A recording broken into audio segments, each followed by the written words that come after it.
আসসালামু আলাইকুম গাইস, আমি আজকে চিকেন ফ্রাই করব।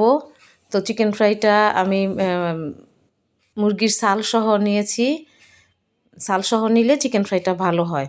তো প্রথমে দিলাম লবণ, তারপরে একটু আদা রসুন বাটা, তারপরে হলুদ মরিচের গুঁড়ো একটু 2 টেবিল চামচ দিলাম।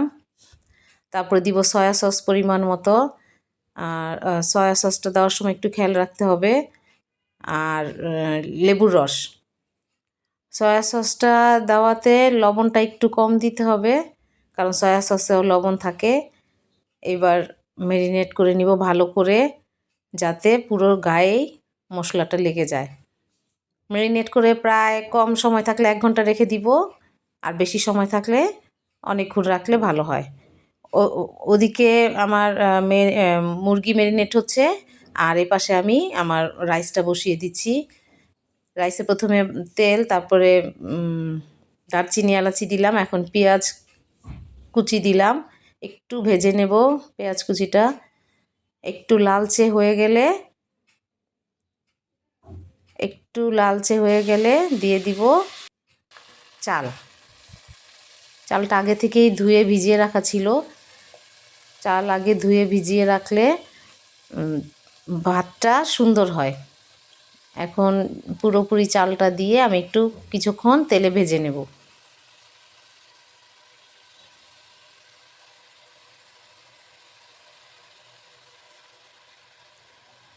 তেলে ভেজে তারপরে আর পাশে আমি ফুটন্ত গরম পানি দিয়ে রেখেছি।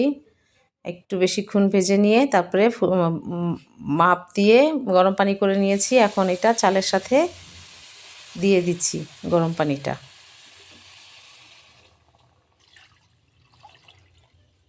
গরম পানি দিলে চালটা আর নরম হয় না। এখন একটু নাড়াচাড়া করে তারপর ঢেকে দিব।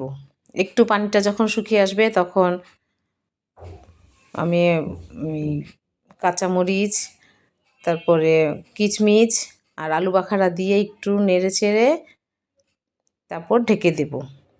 সাথে একটু ঘি দিয়ে দিলাম। এখন দমে দিয়ে দিব। এখন ওপাশে আমি চালটা দমে দেওয়ার পরে আমি যে মুরগিটা ম্যারিনেট করে রেখেছিলাম, ওই মুরগিটা এখন ভেজে নেব। তো ভাজার আগে ম্যারিনেটের উপরে আমি একটু কিছু আটার গুঁড়ো মিশিয়ে নিচ্ছি। পুরাটা মুরগি মিলিয়ে নিচ্ছি আটার গুঁড়োর সাথে। তারপর একটা করে টুকরো নিয়ে খুব ভালো করে মিশিয়ে নেব, গায়ে গায়ে যেন লেগে যায়। তো একটা করে টুকরো নিয়ে পানিতে ভিজিয়ে ওইটা আবার আলাদা শুকনো আটার গুঁড়ো, তারপর কর্নফ্লাওয়ার, মরিচের গুঁড়া আর একটু লবণ দিয়ে মিশিয়ে নিয়েছিলাম। ওইটার সাথেই এখন ভালো করে মেখে নিচ্ছি। তেলে দেওয়ার আগে একটু ঝেড়ে নিলে আর আলগা গুঁড়াটা পড়বে না।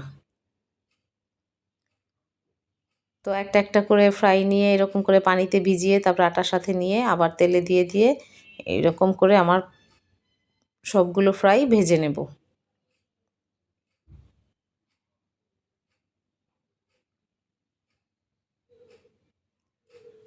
প্রায় 10 মিনিট রাখলেই হয়, বেশিক্ষণ না রাখলেই ভালো।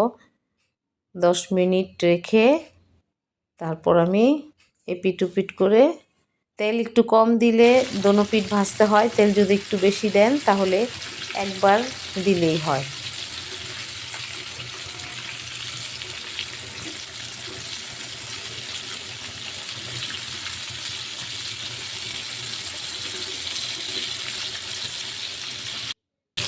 এখন উঠিয়ে নিচ্ছি, ভাজা হয়ে গিয়েছে।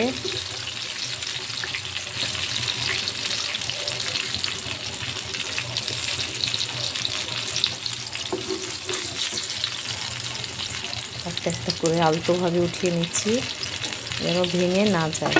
উপরে যে একটু চিরা চিরা ভাব থাকে ওইটা আস্তে করে উঠাতে হয়। এই যে চুলা না হলে চিরা চিরা ভাবটা নষ্ট হয়ে যায়। এই যে দেখুন ওঠানোর পরে কত সুন্দর লাগছে। আমার সবগুলো একে একে সবগুলো ফ্রাই হয়ে গিয়েছে।